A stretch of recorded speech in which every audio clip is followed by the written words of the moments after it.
I was sitting at my desk at 6:45 in the morning, coffee steaming beside my keyboard. When Marcus walked in unexpectedly, he told me I needed to stop arriving so early because it made the rest of the team look bad. I was stunned. For 3 years, I had arrived at 6:30 every morning to prepare critical financial reports before the 9 o'clock start time. Marcus insisted I arrive at 9 sharp like everyone else. I agreed calmly, already sensing something was wrong, but I decided to do exactly what he asked. Starting tomorrow, 9 o'clock it was. The first morning of my new schedule felt wrong from the moment I woke up. My alarm went off at 5:15 like it had every working day for the past 3 years, and my body moved on autopilot. I was halfway through making my coffee before I remembered Marcus' instruction. Stop arriving early. I poured the coffee back into the pot and stood in my kitchen, feeling disoriented. What was I supposed to do with this extra time? I had built my entire morning routine around being at my desk by 6:30. I forced myself to sit on my couch and wait. I turned on the morning news. I scrolled through my phone. I felt anxious, like I was already late even though it was only 6 in the morning. The reports I usually created were sitting undone somewhere in the future. Department heads across the company were probably already checking their emails, expecting the financial analysis I sent every morning by 7:45. But Marcus had been clear. Arrive at 9. At 8:30, I got in my car. The commute took 20 minutes instead of 15 because of rush hour traffic. I pulled into the parking lot at 8:55 and sat in my car watching the clock. At exactly 9 o'clock, I walked through the front doors. The lobby was crowded with people arriving for work. I passed my office with its dark window and joined the stream of employees heading to their desks.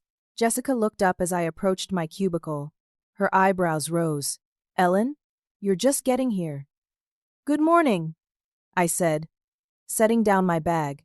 "Yes, 9 o'clock. Tom leaned over from the next cubicle. "Are you sick?"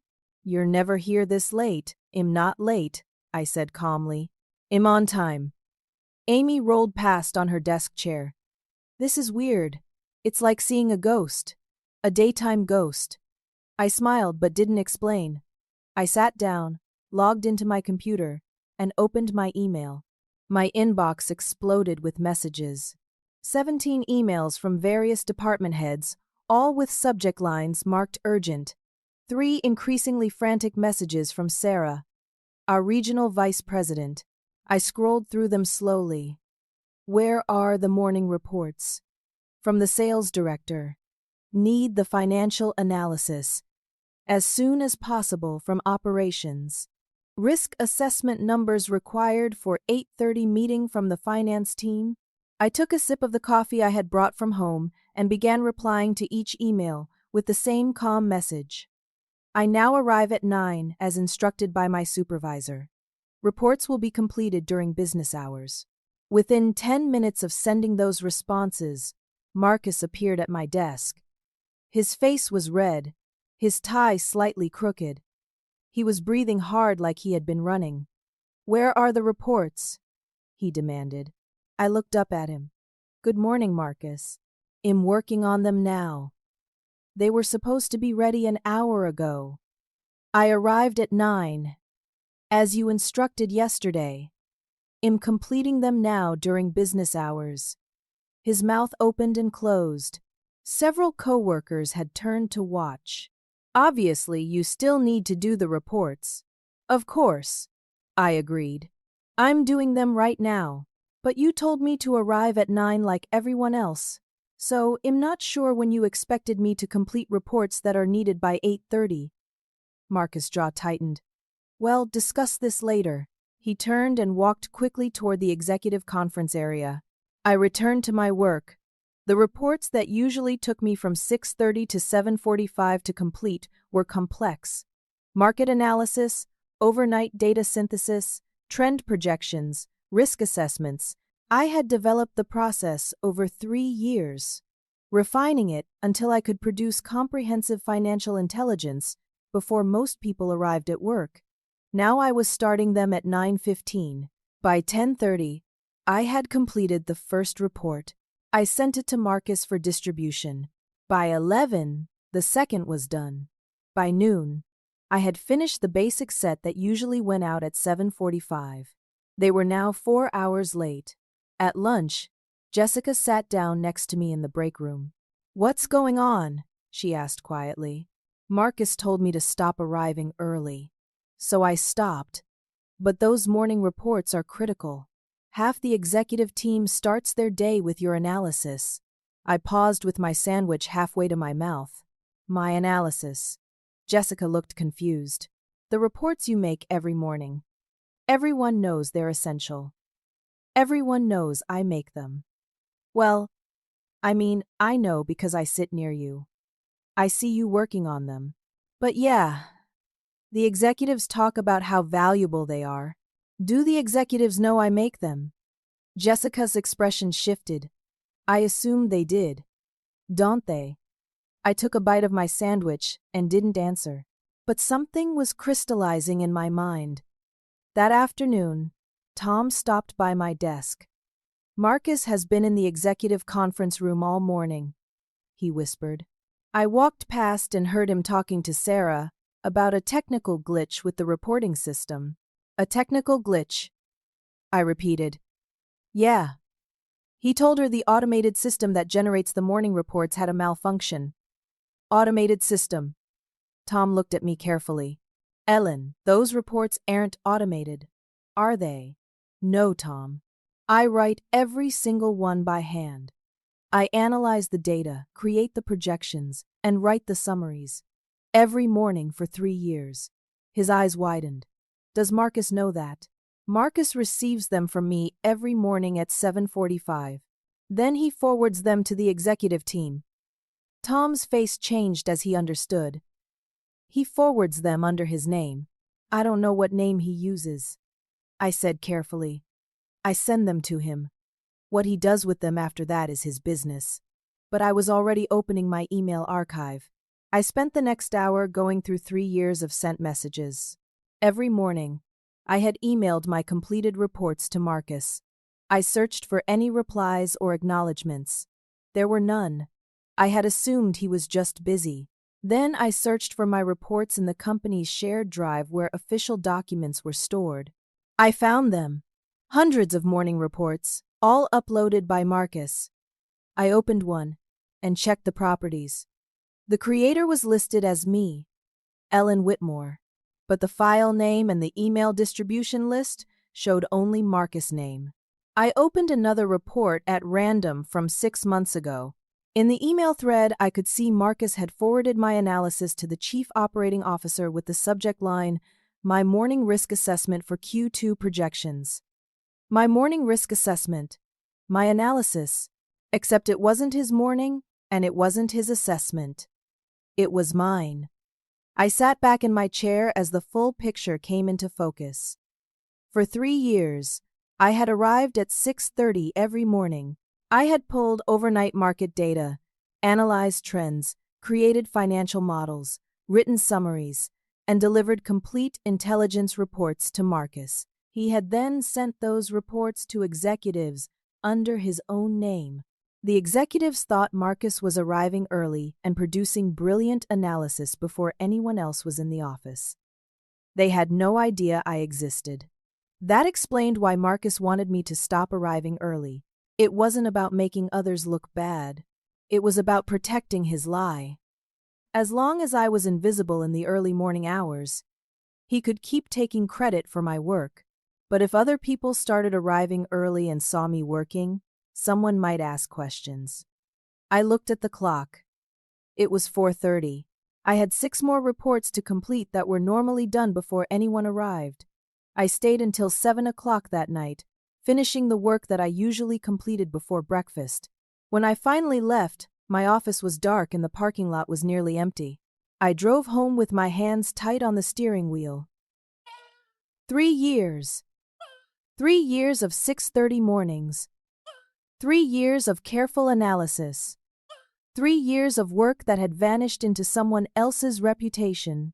Day 2 of arriving at 9 o'clock, and my inbox was already overwhelming before I even sat down.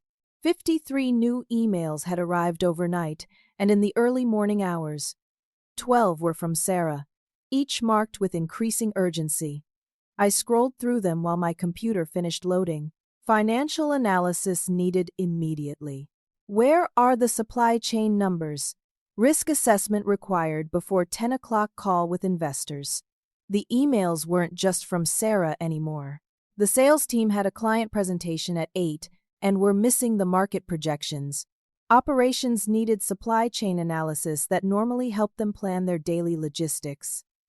Finance was preparing for a board meeting and didn't have the risk assessment numbers.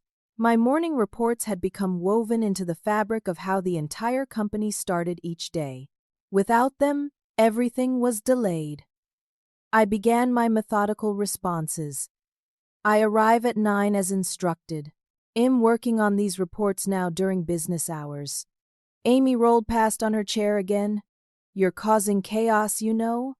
The whole executive floor is freaking out. I'm following my supervisor's instructions, I said. Yeah, but Marcus called an emergency meeting at 7:30 this morning. Before you got here. I looked up. He did. Emergency executive session. He was here when I arrived at 8. He looked stressed. Jessica leaned over the cubicle wall. People are saying the reporting system is broken. Is it really automated? I met her eyes. What do you think, Jessica? She studied my face for a long moment. I think Marcus has been lying about something. Before I could respond, my desk phone rang. It was Sarah's assistant.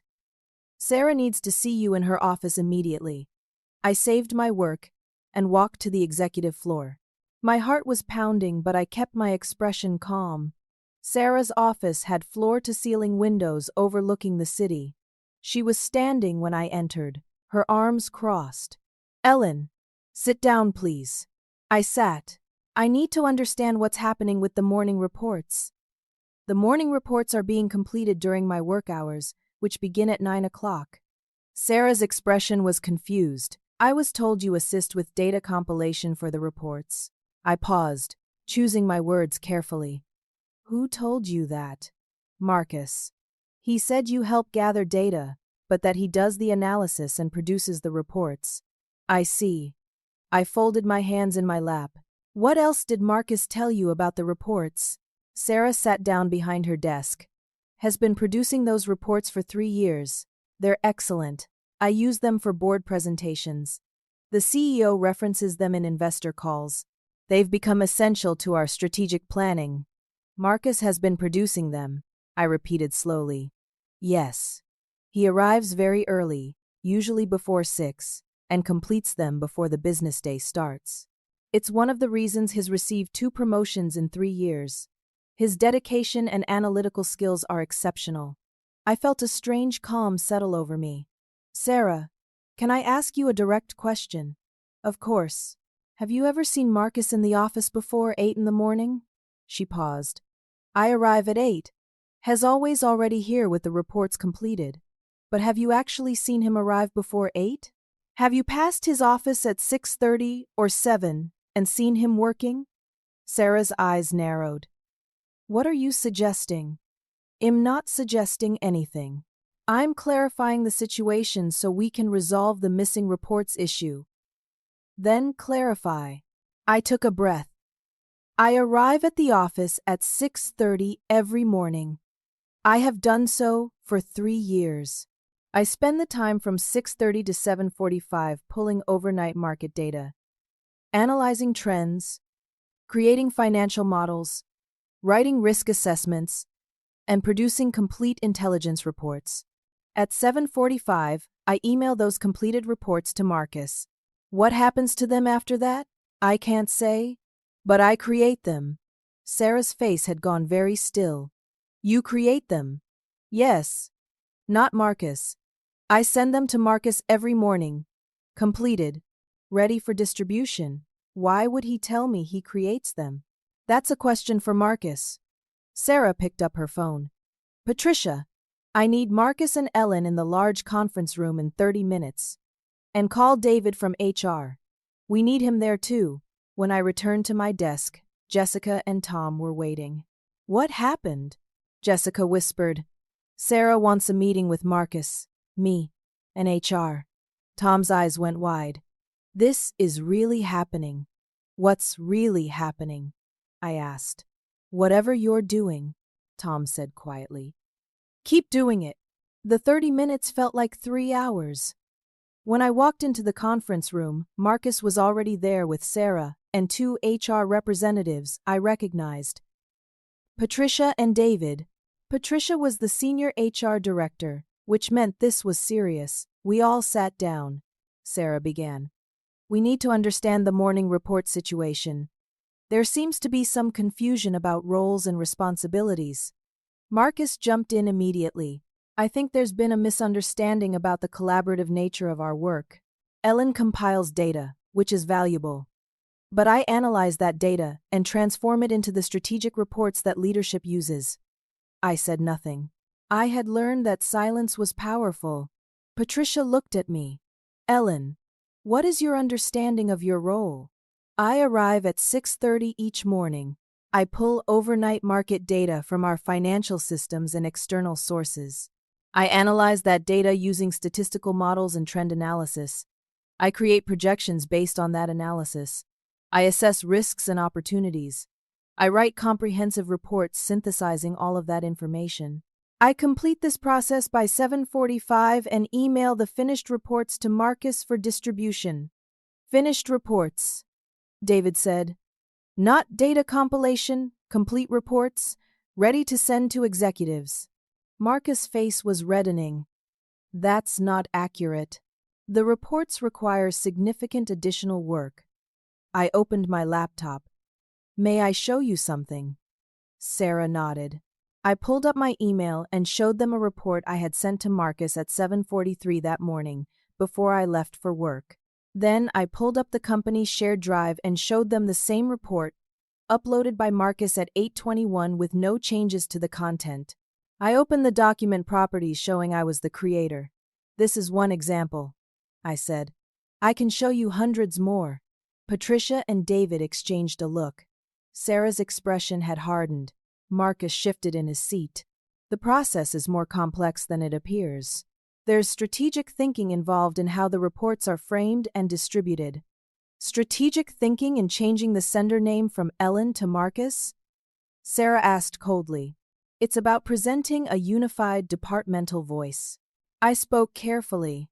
Marcus, do the executives know I create these reports? He didn't answer. Do they know my name? Silence.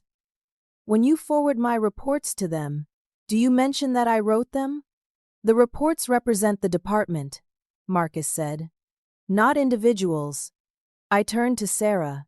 3 years ago, when I was hired as a junior analyst, I started arriving early because I wanted to prove myself. I developed a system for morning intelligence reports that I thought would be valuable. I shared them with Marcus as my supervisor. I assumed he was distributing them with proper attribution. Last week, I mentioned to a colleague that I create the morning reports. She was surprised. She thought they were automated. That made me curious, so I checked. The executives believe Marcus creates these reports. They believe he arrives at 5 or 6 in the morning to produce them. Has received promotions and raises based on the value of this work, but he's never created a single report. Has never arrived before 8:45 in the morning. And I can prove it. I pulled up 3 years of calendar invites, email timestamps, and security badge records. I showed a pattern that was undeniable. Marcus never arrived before 8:30.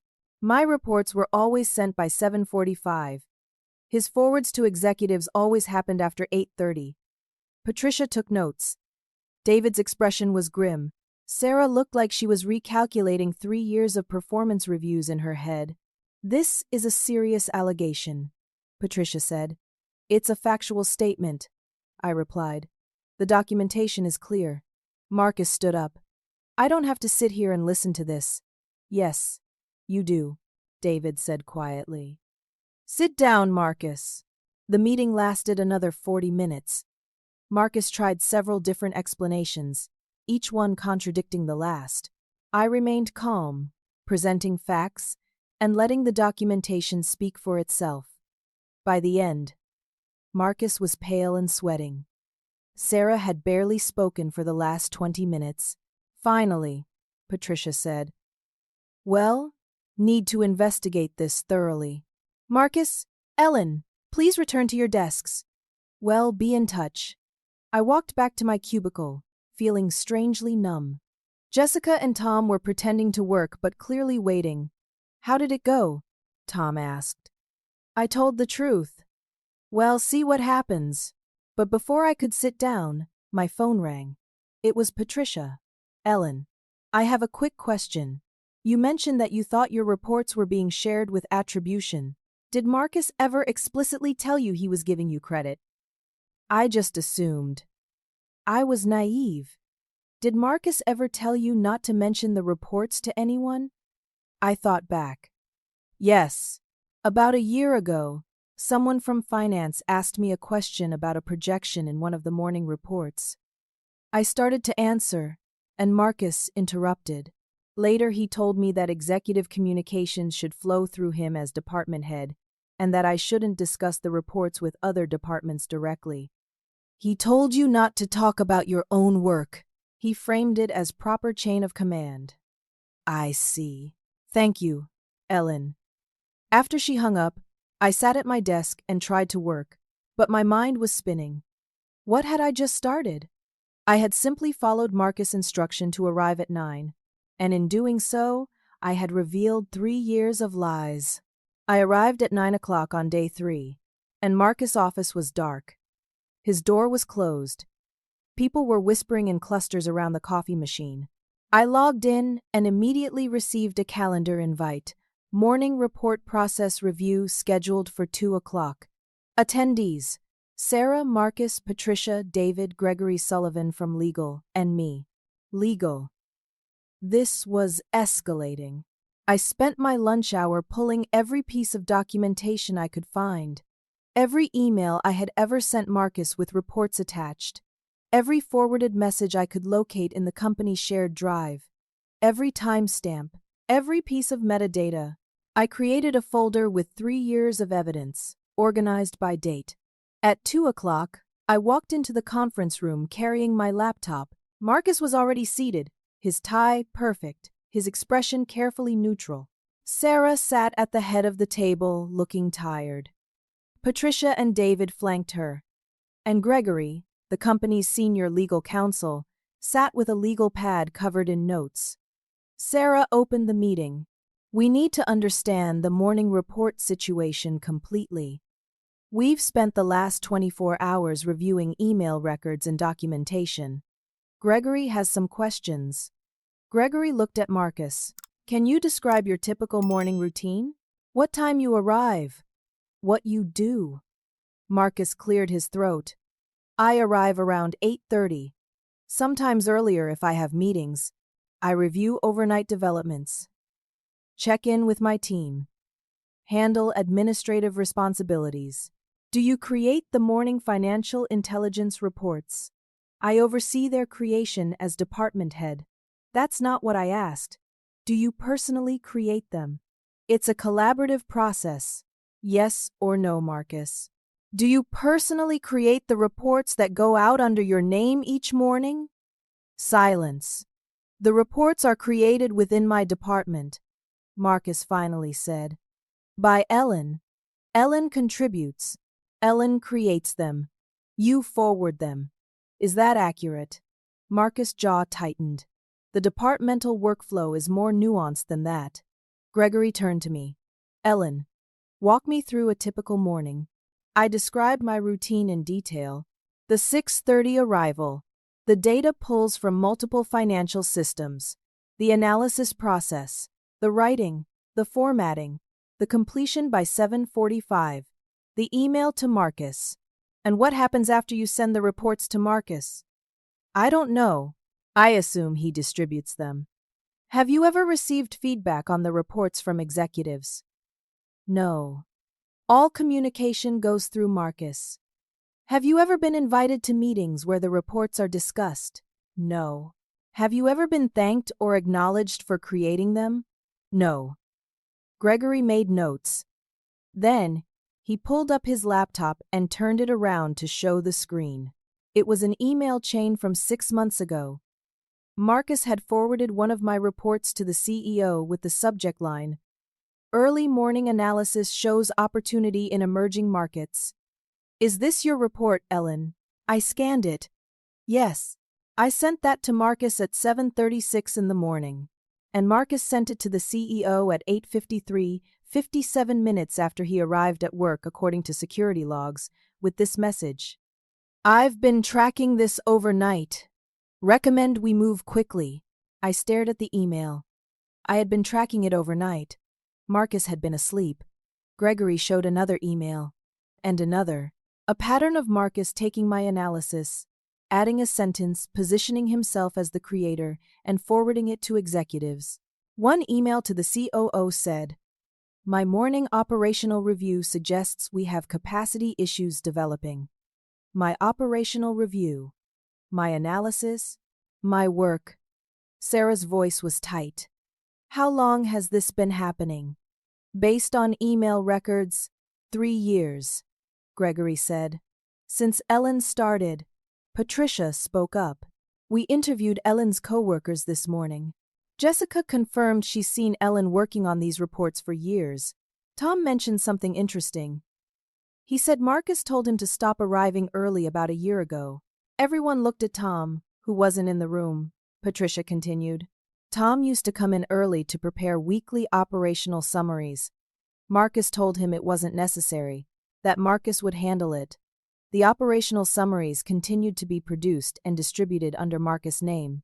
"Tom was creating operational summaries?" Sarah asked. "Until Marcus told him to stop. We pulled those files too. Tom created them until 14 months ago. Then they stopped for 2 weeks. Then they started again, but now Marcus was listed as the creator. Except the writing style and analysis approach remained identical to Tom's previous work. Marcus shifted in his seat. Tom provided information that I synthesized. Tom says he gave you nothing. He says you told him you had a better system and would handle the summaries yourself. Hes misremembering. We have emails, Marcus. We have metadata." The room fell silent. Gregory closed his laptop. "We need to expand this investigation. Patricia, I want to interview every member of the operations team about their early morning work habits and any interactions with Marcus regarding arrival times." "Already scheduled," Patricia said. "We're meeting with Jessica tomorrow? And Amy? And 2 others who aren't currently on Ellen's immediate team but used to be." Sarah stood up. "Marcus, you're placed on administrative leave, effective immediately, while we complete this investigation. Ellen, we'll need your continued cooperation." The meeting is adjourned. Marcus left without looking at anyone. I walked back to my desk in a daze. The entire floor seemed to be watching me. I sat down and tried to focus on work, but my hands were shaking. At 4:30, Patricia called me back to HR. "Ellen, I want to show you something." She pulled up a spreadsheet on her computer. "We found this on Marcus' hard drive." The spreadsheet had columns: employee name, work product, start date, end date, value captured. I scanned down the rows. Ellen Whitmore, morning financial intelligence reports. 3 years ago, present, $207,000. Tom Bishop, operational summaries. 2 years ago, 14 months ago, $23,000. There were 3 other names I didn't recognize, each with a work product listed, each with dates, each with a dollar amount. "What is this?" I whispered. "We believe these are the raises and bonuses Marcus received based on work that was actually created by other people. The dollar amounts match his compensation increases over the corresponding time periods." I stared at the number next to my name. $207,000. That's how much Marcus had been paid for my work.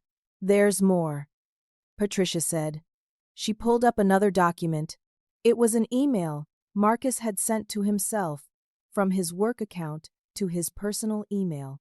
The subject line was, Process notes. The email read, "Key is to identify the overachievers early. Let them build their system.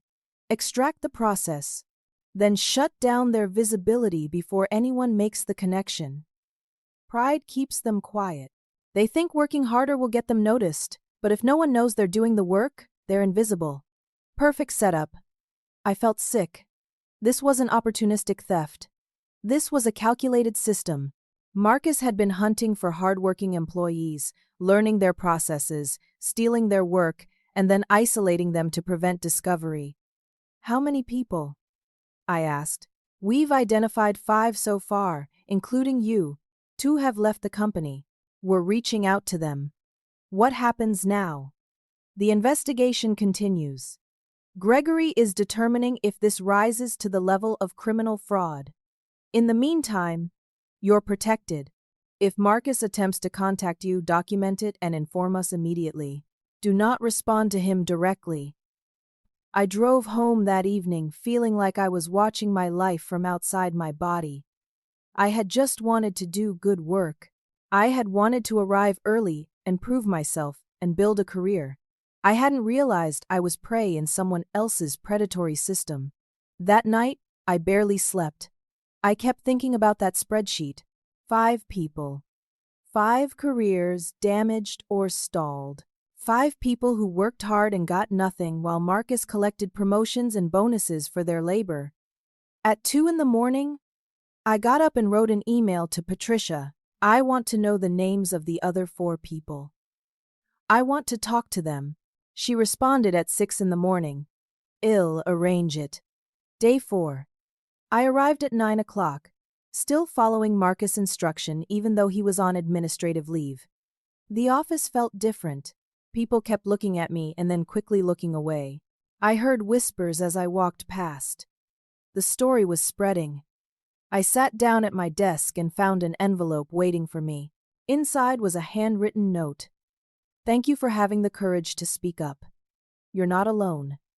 It wasn't signed.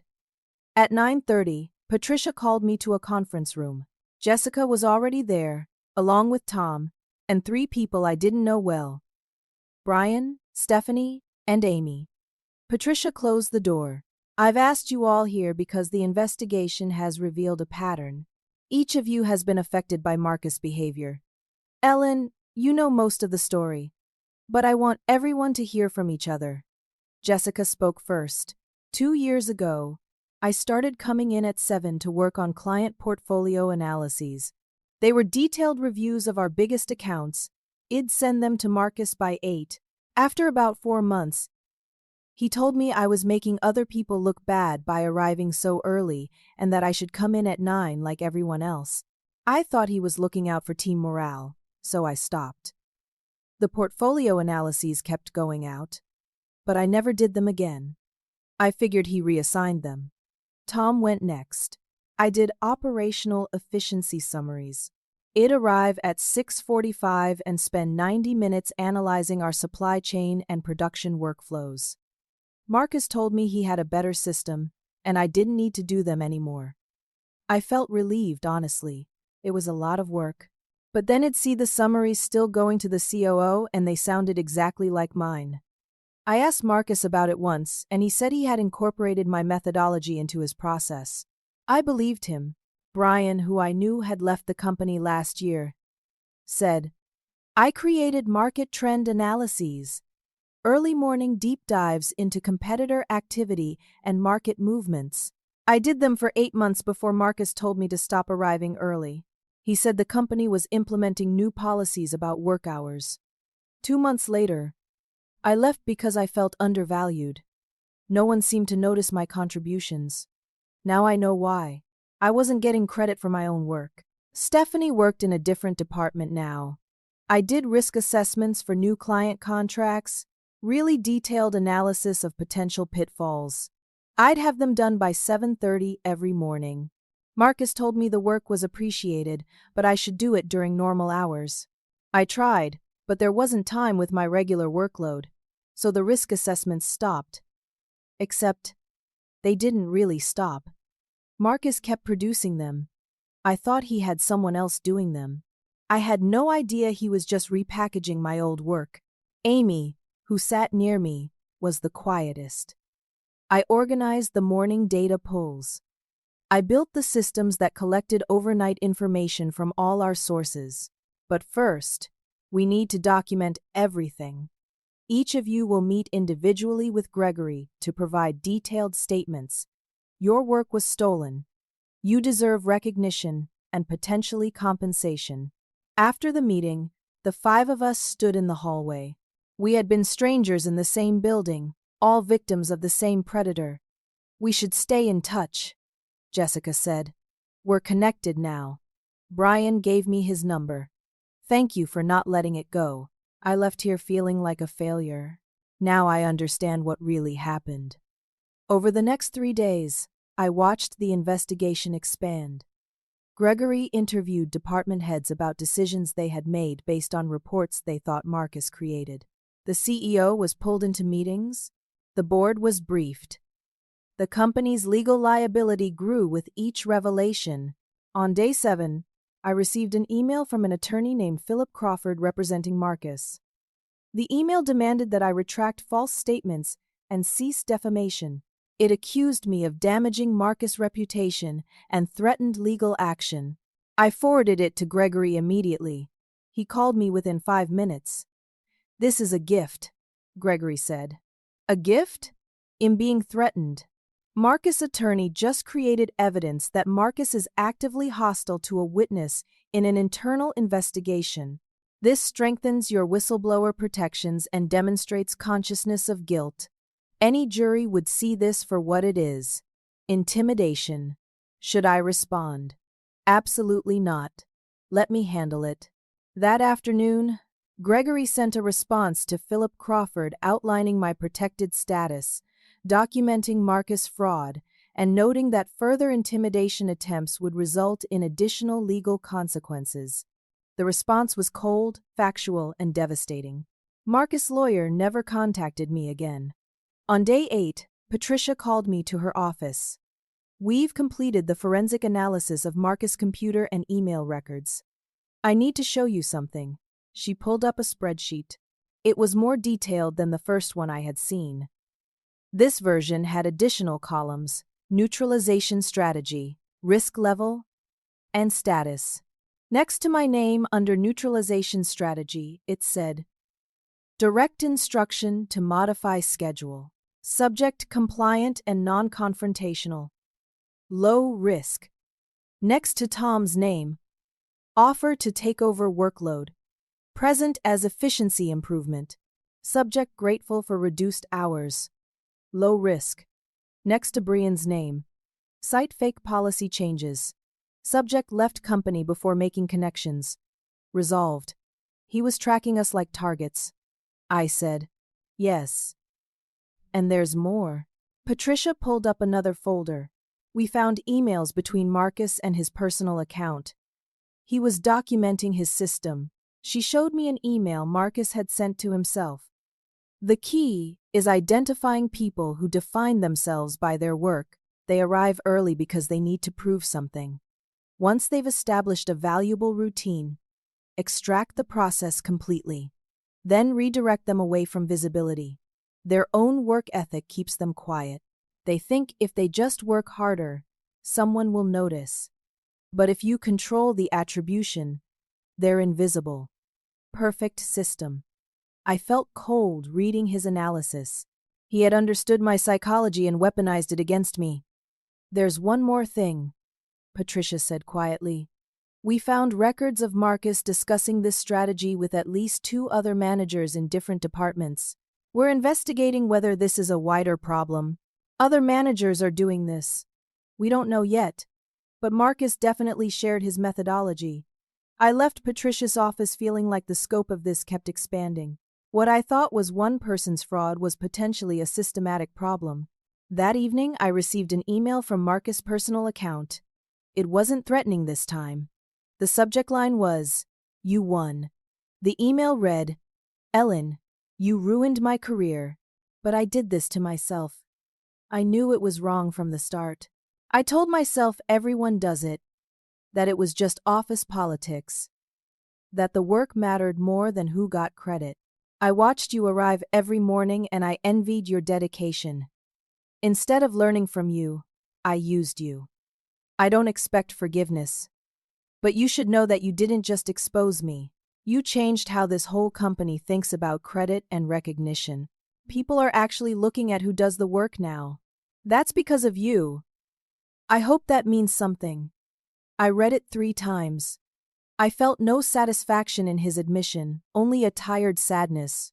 He had destroyed his own career through calculated exploitation of people who just wanted to work hard. I deleted the email and closed my laptop. Day 9 arrived with another shock. I came in at my usual 9 o'clock to find Marcus standing in the lobby. He wasn't supposed to be in the building. The security guard looked uncomfortable but hadn't stopped him. Marcus saw me and walked directly toward me. I stopped, my heart pounding. "Ellen, we need to talk," he said loudly. Several employees in the lobby turned to watch.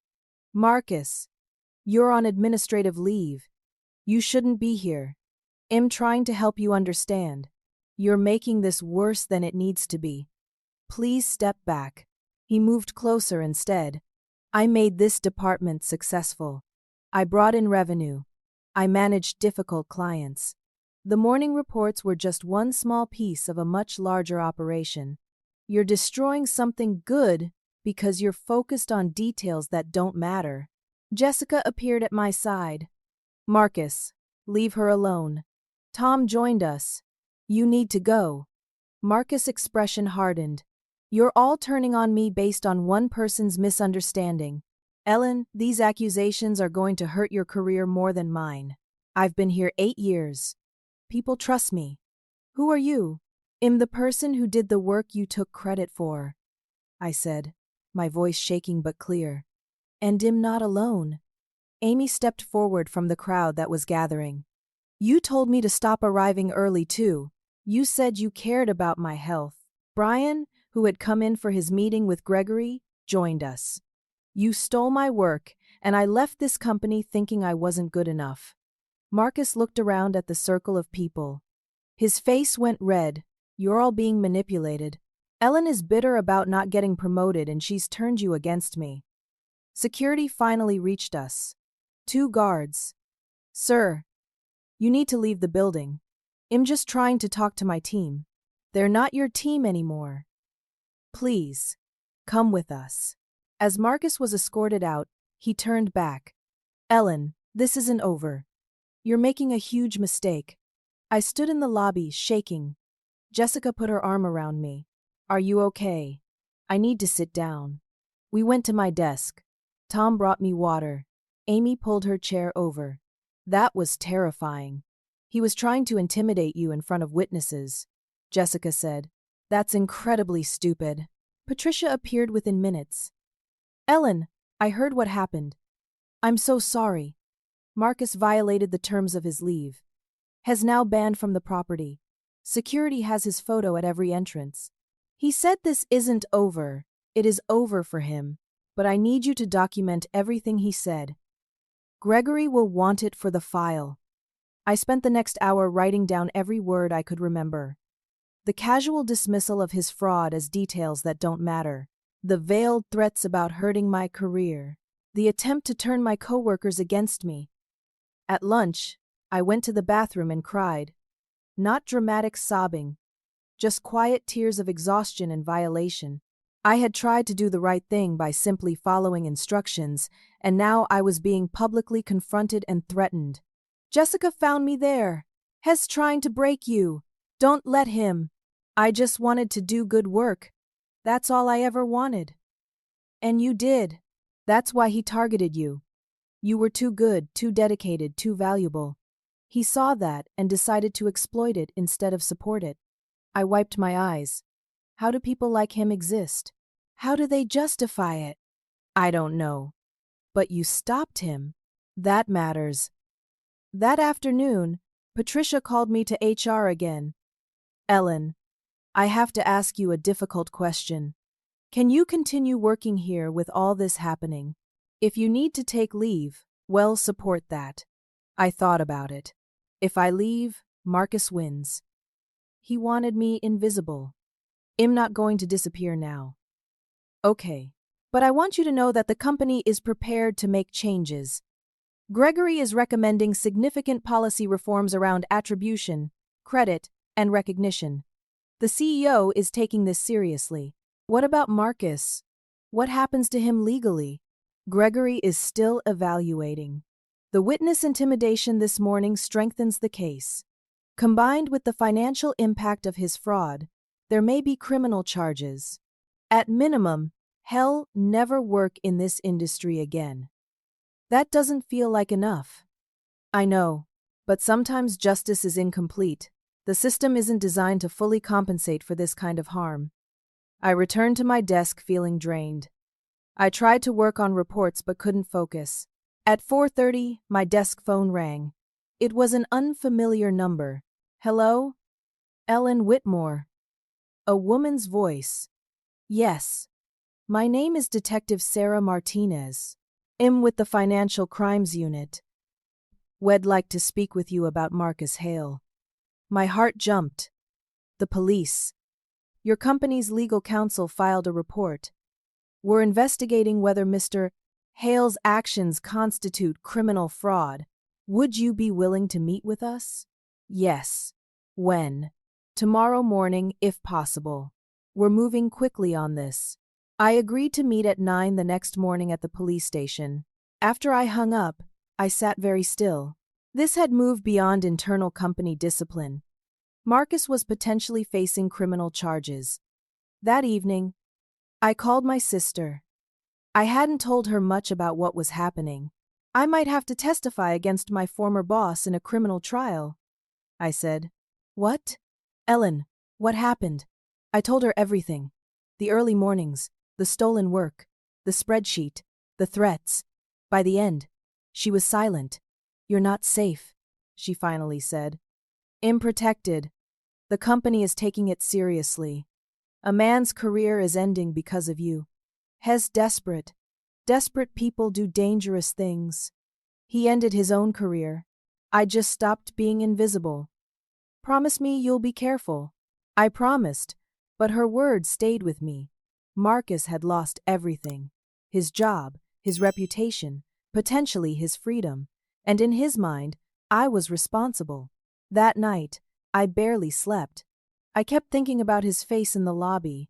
The anger, the desperation, the threat that this wasn't over. At 3 a.m, I got up and wrote an email to Gregory and Patricia.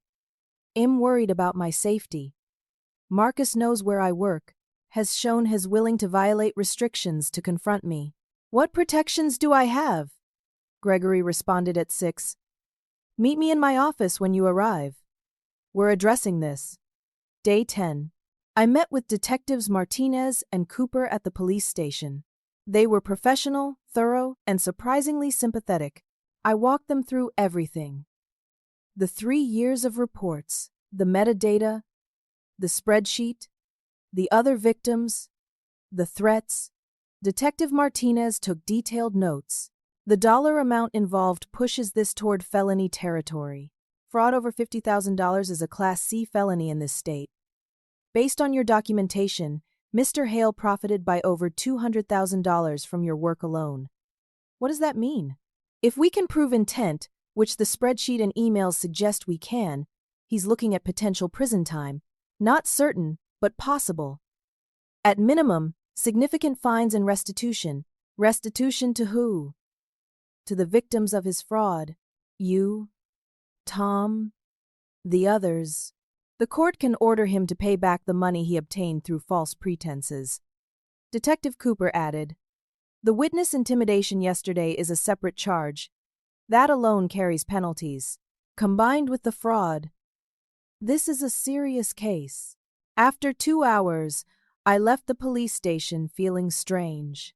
I had never imagined my early morning work routine would lead to a criminal investigation. At the office, I went straight to Gregory's office as he had requested.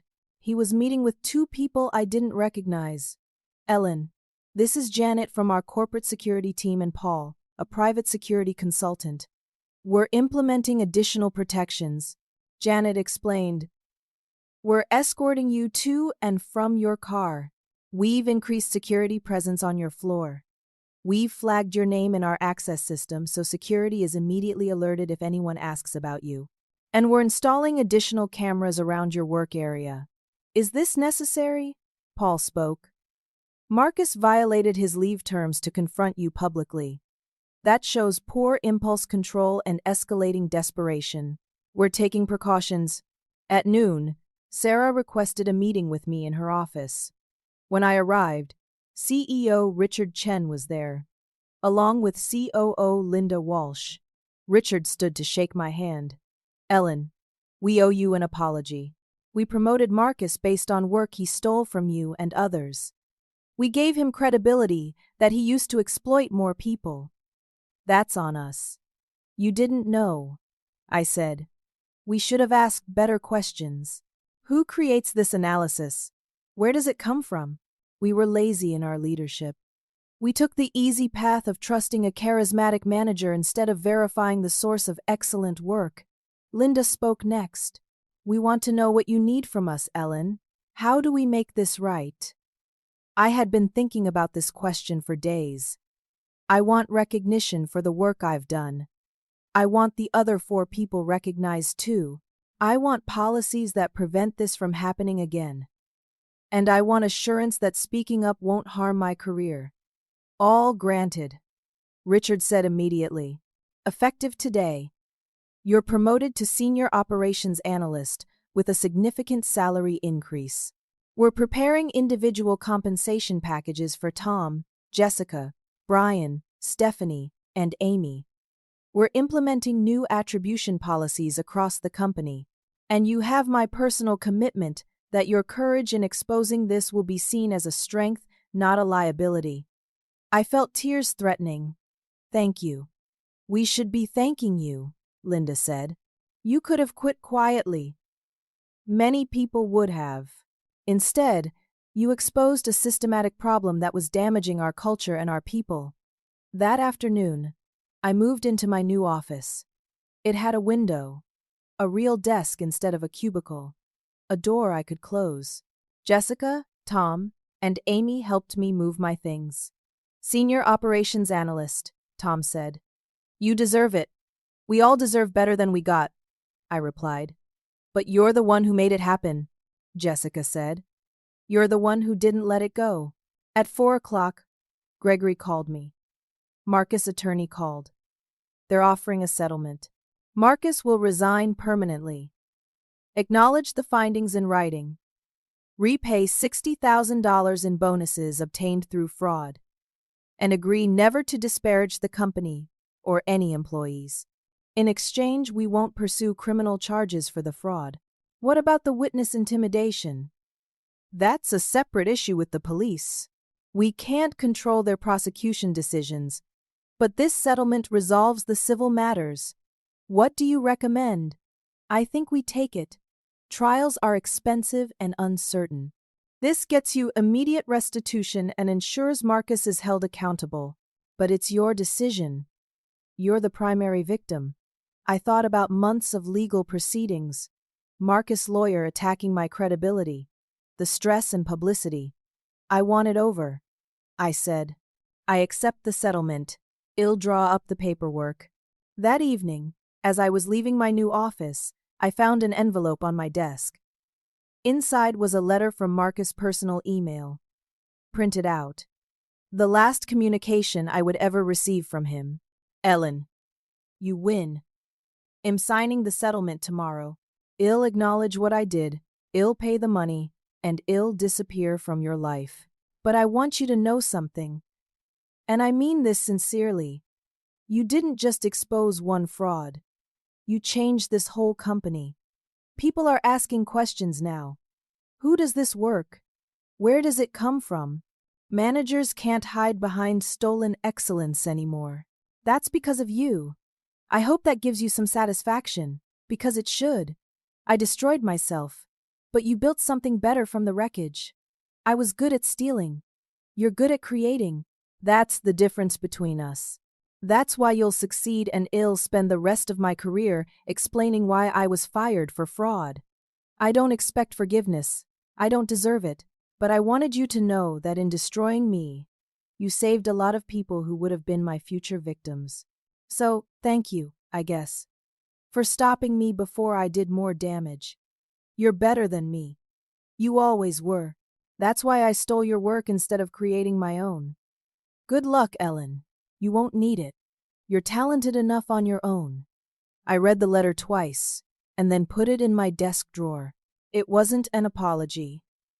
It was an admission, and it was the closest thing to accountability I would get from him.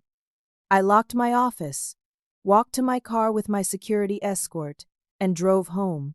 When I got there, I sat in my driveway for 5 minutes, just breathing. It was over. Marcus was gone. I had my recognition. I had my promotion. I had stopped a predator who had systematically exploited hardworking people for years. But I felt empty. Not triumphant. Just tired. I went inside, microwaved some dinner, and went to bed early. Tomorrow I would start fresh. New role. New responsibilities. New visibility. But tonight, I just needed to rest. 3 months later, my life looked completely different. I arrived at work at 6:30 every morning by choice now, not obligation. I led a team of 6 analysts who I encouraged to work whatever hours suited them. Some were morning people, some preferred late afternoons. What mattered was the work, not when it was done. I had implemented a new system where every report showed who created it, not just in the metadata, but in the document itself. Analyst name, date, attribution, transparency. No more ghost work that vanished into someone else's achievements. My team had become known across the company for integrity and collaboration. Jessica was my deputy, and we worked together like we had known each other for years instead of months. Tom led a sub-team focused on operational efficiency and was thriving in his new visibility. Amy had been promoted to data systems architect, finally getting credit for the infrastructure she had built. Brian had returned to the company after hearing about the changes. He joined the market analysis division and sent me an email his first week back. I can't believe how different it feels here. People actually ask who did the work. Stephanie stayed in her current department, but we had lunch together every few weeks. We had formed an unexpected bond through shared experience. We're survivors of the same thing, she said once. That connects you? The company had implemented sweeping reforms. New policies required clear attribution on all internal reports and analyses. HR created anonymous reporting channels for recognition theft. Department heads received training on identifying and preventing credit appropriation. The CEO mentioned the changes in his quarterly all-hands meeting, though he didn't name Marcus directly. I had presented to the board twice in my new role. My market analysis drove an $18 million expansion into emerging markets. This time, everyone knew who created the strategy. The board members knew my name. My work was mine. The personal growth was harder to measure, but just as significant. I had started therapy to process what had happened. My therapist helped me understand that I had been systematically exploited, and that my silence and hard work had enabled that exploitation. I learned that visibility wasn't vanity. Recognition wasn't selfishness. Advocating for myself wasn't aggressive. These were healthy professional boundaries I had never learned to set. I reconnected with friends I had neglected during my years of early morning isolation. I started dating someone I met at a professional conference who found my dedication inspiring rather than threatening. I learned to leave work at work sometimes, to have a life outside my career. But the most unexpected change came on a Tuesday afternoon when I received a LinkedIn message from a woman named Caroline. Ellen, I hope you don't mind me reaching out. I work at Marcus Hale's new company. He started here 3 months ago as an operations manager. Last week, he told me I should stop arriving so early because it makes others look bad. I looked him up online and found news articles about what happened at your company. I think he's doing the same thing here. I need advice. I sat at my desk staring at the message. My first instinct was to ignore it. Marcus was no longer my problem. I had moved on. But then I thought about the 3 years I had lost, the invisibility, the exploitation, the calculated predation. I called Gregory. Can I tell someone at another company about Marcus? Legally. The settlement prohibits him from disparaging you, but it doesn't prohibit you from truthfully answering questions about him. If someone asks, you can tell your story. Just stick to facts and be careful about characterizations. I called Caroline that evening.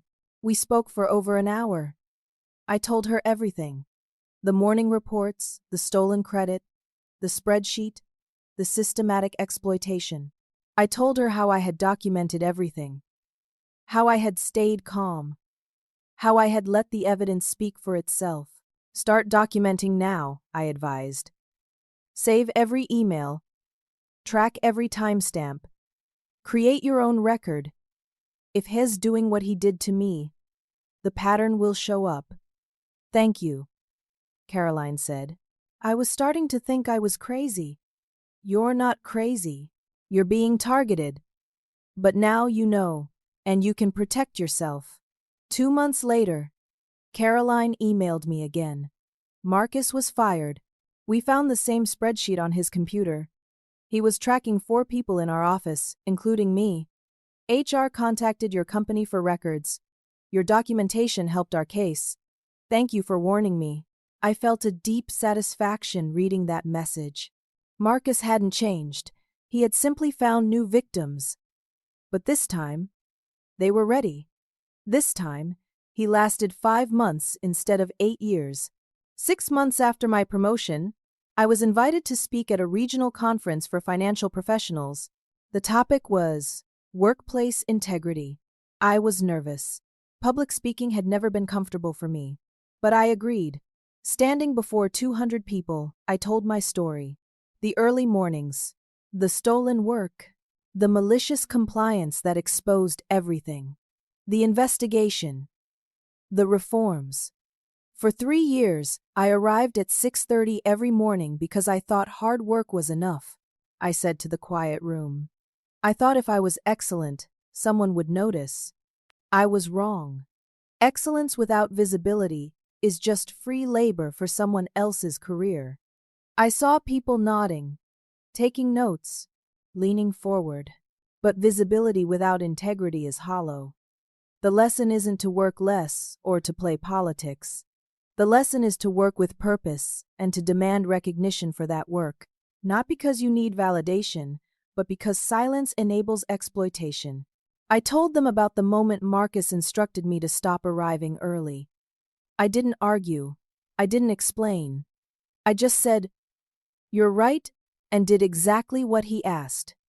I arrived at 9, and the reports that he had been taking credit for suddenly didn't exist. Within 4 days, the absence of my work created chaos. 59 missed calls. Executives demanding answers. The whole system fell apart. Sometimes the most powerful thing you can do is stop doing what you're not appreciated for. Not to punish anyone, but to reveal reality. My work mattered so much that its absence created immediate crisis. That absence revealed who had been creating value all along. I paused and looked around the room. My boss told me to stop arriving early because my dedication made others look bad, but the real threat wasn't that I made others look bad. It was that I made him look good when he didn't deserve it. And when I stopped, everyone could finally see the truth. The applause was sustained and genuine.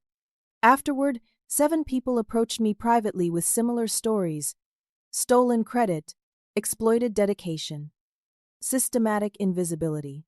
I exchanged contact information with each of them and offered support. Driving home that evening, I thought about the morning I had complied with Marcus' instruction.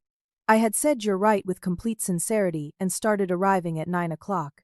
That single act of perfect obedience had created an earthquake. I smiled, remembering his panicked face when the reports stopped appearing. The 59 missed calls he claimed were his, but were actually for me. The chaos that revealed the truth. Sometimes the most powerful rebellion isn't fighting the system. It's following orders so precisely that the system exposes itself. I arrived home just as the sun was setting. Tomorrow I would arrive at 6:30 again, not because I had to, but because I wanted to. Because those quiet early morning hours were when I did my best thinking. When I created the analysis that drove business decisions. When I proved my value. The difference now was that everyone knew what I created in those hours. My name was on every report. My work was recognized. My contributions were visible. I sat at my kitchen table and opened my laptop. There was an email from Caroline. I documented everything like you said. Tomorrow in meeting with HR. Thank you for showing me the way. I typed a reply. Arrive at exactly the time they tell you to. Let them see what happens when you follow orders. The truth will show itself. I closed the laptop and set my alarm for 5:15, the same time I had been waking up for years. But now I woke up for myself, not for someone else's stolen glory. As I got ready for bed, I thought about the life lesson I had learned and shared at the conference. If you find yourself being told that your excellence is a problem, ask yourself who benefits from dimming your light. If you're told to work differently because it makes others uncomfortable, ask yourself if that discomfort comes from your success revealing their failure. And if someone asks you to change your dedication because it creates unfavorable comparisons, ask yourself if you're being managed or being exploited. There's a difference between teamwork and theft. There's a difference between humility and invisibility. There's a difference between being a team player and being a mark. Know the difference. Document your work. Demand your credit. And if someone tries to take what's yours, don't just work harder in silence. Shine a light so bright that the truth can't be hidden. My boss told me to stop arriving early. So I did. And in stopping, I revealed everything. Sometimes, the most powerful act of resistance is perfect compliance. Because when you follow an unjust order exactly, you force the world to see the injustice.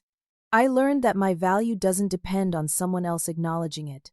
My work matters whether or not anyone gives me credit. But I also learned that I deserve credit, that asking for recognition isn't selfish. That visibility is part of professional respect. I learned that predators like Marcus exist in workplaces everywhere. They look for dedicated people who define themselves by their work. They exploit the gap between creation and recognition. They build careers on stolen excellence. But they only succeed when their victims stay silent.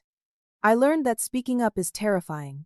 That exposing fraud means becoming visible in uncomfortable ways. That standing up for yourself invites retaliation and threats. But I also learned that courage is contagious. That when one person speaks, others find their voices too. That systems can change when light shines on darkness. Most importantly, I learned that I am not invisible. My work is real. My contributions matter. My name deserves to be on the things I create. And no one, no matter how senior or charismatic, has the right to take that from me. Marcus told me to stop arriving early because he needed me invisible to maintain his lie. Instead, my compliance made me unforgettable. It exposed him. It changed the company. It created reforms that will protect other people from experiencing what I endured. I don't wish him harm, but am glad he's gone. Am glad his system was broken. Am glad people like Caroline are now prepared to recognize exploitation when it happens. Am glad my 3 years of invisible work became visible in a way that created lasting change. As I turned off the lights and settled into bed, I felt at peace. Not because I had defeated an enemy, but because I had found my voice. Not because I had been recognized, but because I had learned to recognize my own value first. Tomorrow, I would wake up early. I would arrive at 6:30. I would create excellent analysis, and my name would be on every word. That felt like victory. So let me ask you something. Have you ever felt invisible at work? Have you ever wondered if someone else is getting credit for your contributions? Have you ever been told to change your dedication because it makes others uncomfortable? If so, what did you do? How did you handle it? I'd love to hear your experiences in the comments below. Your story might help someone else recognize what's happening to them. And if this story resonated with you, if you've experienced something similar or know someone who has, please consider sharing this. Someone out there needs to hear that they're not alone, that their work matters, that they deserve recognition, that speaking up is possible. Hit that like button if you believe hard work should be acknowledged. Subscribe if you want to hear more stories about workplace integrity and standing up for yourself. And share this with someone who needs to know that their value doesn't depend on someone else acknowledging it. Thank you for listening to my story. Thank you for caring about workplace fairness and integrity. Thank you for being the kind of person who believes everyone deserves credit for their own work. I hope that wherever you are, whatever you're creating, your name is on it. You've earned that. Don't let anyone take it away. Stay strong. Work hard. Demand your credit. And remember that sometimes the most powerful thing you can do is follow an unjust instruction exactly and let the truth reveal itself. Take care of yourselves. You deserve better than invisibility. You deserve recognition. And you have the power to demand it.